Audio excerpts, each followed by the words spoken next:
everybody, welcome to or back to my channel. Today I'm going to be taking you on a quick January garden tour and talk a little bit about the goals that I have for the upcoming 2023 gardening season. 2022 was a really amazing gardening season for me. I accomplished two major goals that really sort of made this place seem, if I'm being perfectly honest, like a magical space. I absolutely loved being back here, more so than in any of the other previous years I've ever had gardening. The two major projects that I accomplished were, the first one was laying down all of this rock and this gravel. In years past, this was just dirt and grass, and anytime that I was back here, I would get completely eaten alive by insects and bugs and stuff like that. And it did not matter if I was out here in, shorts and bare feet, or if I was in a full-on hazmat suit, I would just get absolutely eaten alive. So these rocks really helped cut down on the insects and sort of the extra weeds that I used to always have to be dealing with back here. I feel like it also gave the garden just a really nice polished look. And you came around this corner, it looked like a legit garden, and I'm really happy with that project that we completed. The second thing that I built last year was this arch. I ended up growing cucamelons on it, and while it was good for that, it's not the most sturdy structure. I ended up buying these, I don't even know what these things are called. I think they're like ladder reinforcements for cinder blocks. I have no idea. I got them in the masonry section at Menards for a couple bucks. I think they were $10 each.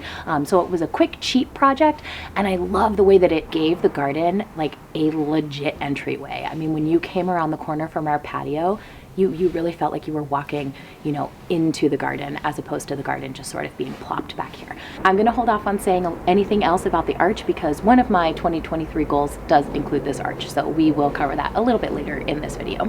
So right about now, January and February is about the time in the year that I start reflecting on the 2022 gardening season and making my goals and my plans for the 2023 gardening season. And January and February is actually a really good time to do that for a couple of reasons. First, I'm gonna let you in on a little secret here. March is the best time to shop for and buy gardening supplies, equipment, anything that you're going to need.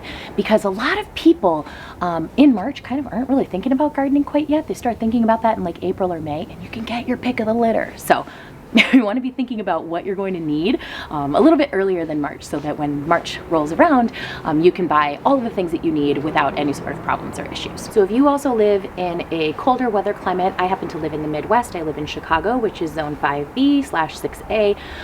You are going to want to start your warmer weather plants sort of around the end of March, beginning of April. These are going to be things like your tomatoes, your peppers, squash, eggplant, broccoli, things like that if you plan to grow those. So that's another reason why January and February is a good idea to start thinking about your garden. You don't necessarily have to have a full plan in place, but you want to make sure that you have ample time to sort of plan out your projects, get your supplies if you need to get them early, or if you're going to be buying seeds for seeds starting indoors, you want to allow ample time for them to ship to your house if you're not going to be buying them in store, if you're going to be buying them from an online retailer. So with all that being said, let's head on back to the garden, and I will take you through sort of a quick tour, and I'll talk about the 2023 goals that I have. Okay, so starting all the way in the back garden here, I want to talk a little bit about my rain barrel. We redid the backyard in the spring of 2018.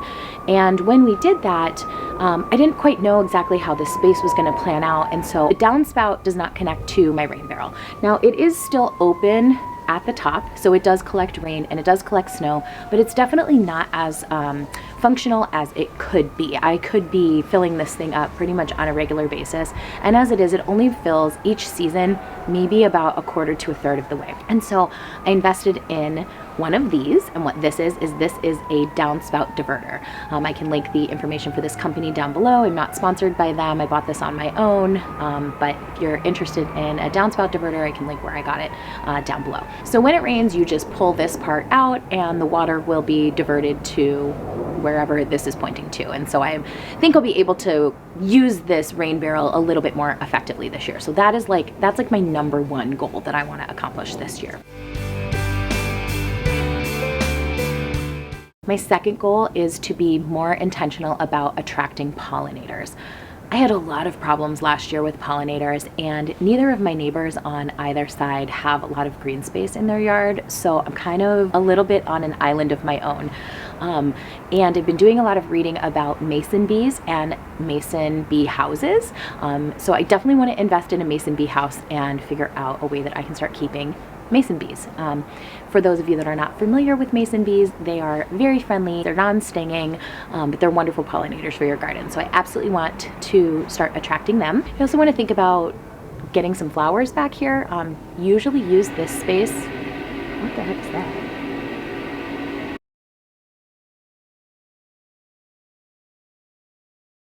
I also want to think about getting some flowers back here.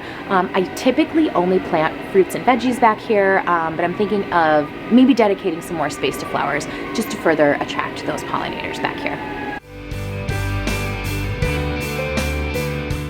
Okay, so goal number 3 is to make this arch a more permanent structure. It's not the most sturdy structure. I ended up growing cucamelons on it last year and it was perfectly fine for that, but I would love to just make this a more permanent and a taller entryway. I'm only 5'2", so this is the perfect height for me, but I noticed that whenever any of my friends came over that were, I don't know, any taller than 5'2", basically they were always having to duck to come into the garden. So I would love to make it a little bit taller. Okay, number 4 is to go fully native in my garden bed up front. I've told this story on my channel before, so I'm not going to go into full detail, but the long story short of how I got this garden bed in the front yard was we used to have a tree in front of our house. It was a large, fully established tree, easily over a decade old, and it started causing us all kinds of plumbing problems. Because it was on the city side of the property, their solution was just to come in and chop it down. And also, because they didn't actually fix the problem, we didn't want to replace it with another tree, because then in like 5-10 years, we're just going to end up in the same situation, right? Because they didn't actually like put any sort of barriers in to prevent the roots from going into the plumbing. So anyway, whatever. It was very frustrating and very annoying. So I decided to replace it with this bed of flowers, and I wanted to dedicate that bed to be a native flower bed. And because last year was the first year that I did this, I was just kind of like getting my feet wet with natives. I didn't really know what I was going to like, what I wasn't going to like, how big things were going to grow. So I only dedicated about half, maybe 3/4-ish of it to native plants. And then on the other half, I had some straw flowers, I had some gomphrena, and some sunflowers. But I want to move those flowers and make that area just a fully native plant. I want to get some milkweed in there, and the only other thing that I may possibly grow in there that is not native is parsley, because parsley will grow pretty well and pretty large, and it will attract swallowtail butterflies. And last year, towards the end of the gardening season, I got really into raising swallowtail butterflies. I made a whole bunch of TikToks about that, so I can link that down below as well if you're interested in kind of following my journey raising those swallowtails on my TikTok page. My 5th and final goal is to be able to extend my gardening season on both the front and the back end by utilizing a drop greenhouse. So I actually picked this drop greenhouse up at Aldi on sale at the end of the gardening season last year for like 20 bucks. And as you can see here, it's not fully functioning the way that it should. It didn't really quite fit this bed perfectly, and so I tied it up, and basically the first major windstorm that we had here in Chicago, it knocked it off center, and wind was getting all underneath. It's not fully flush to the bottom. Anyway, long story short, everything in here died. But I think it may fit on this garden bed over here. It will also fit over maybe like a large planter. So like the other option is possibly just, you know, fitting it over a large planter, whether that be a grow bag or a pot or something like that. So anyway, that's the 5th goal. Don't really have any plans for it. Have to start thinking about that, but I do want to work on extending my growing season. So those are the 5 things that I'm hoping to accomplish in the 2023 gardening season. I would love to hear what your goals are for the 2023 gardening season. No goal is too big or too small. Leave a comment down below. Let me know what it is. Maybe your goal is simply just to start, and that's okay. You're in the right place. Thank you so much for being here. Make sure that you give this video a thumbs up, that you like it, subscribe, share it with somebody, and yeah, I will see you in a couple weeks for more gardening content. Thanks a lot for being here. Bye-bye.